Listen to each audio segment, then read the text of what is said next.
It's the 8th of November in 2022, 9 months of war in Ukraine. I think every day about this war, and I think my thoughts become clearer and clearer what I think the West should do. I think NATO is doing pretty well at the moment, and I think, nevertheless, I think we should try to have a ceasefire as soon as possible.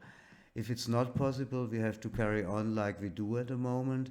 But if it's possible, we should accept that there is a loss of territory for the Ukrainians. If I would be a Ukrainian, I would see it in the same way. I would not like to have my children killed as soldiers. If it's avoidable, I would accept my sons to go to the army, and if the leaders of the army are prudent and don't risk unnecessary losses of life like the Russian leaders do that, then I would accept that. I would accept that risk. But nevertheless, I think any kind of a ceasefire, even the loss of territory, would be for me would be preferable to the thought that Ukraine wants to regain all their territory.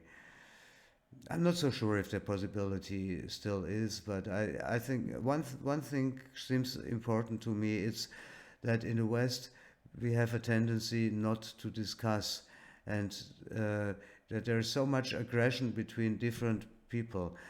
Uh, there's so much aggression between people who are more on the pacifist side and people who are more on the war side, and I think this is a big problem. The world will have a lot of problems in the future. The Islamic countries are quite aggressive. Africa is in a not very good state, and China is really aggressive. So I think it would be the most important thing is that we are able to discuss different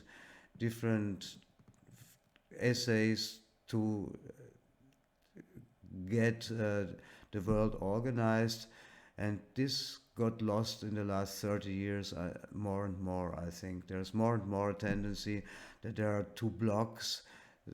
In Germany, one bloc thinks we should not help Ukraine at all. The other bloc thinks we should help Ukraine as much as possible.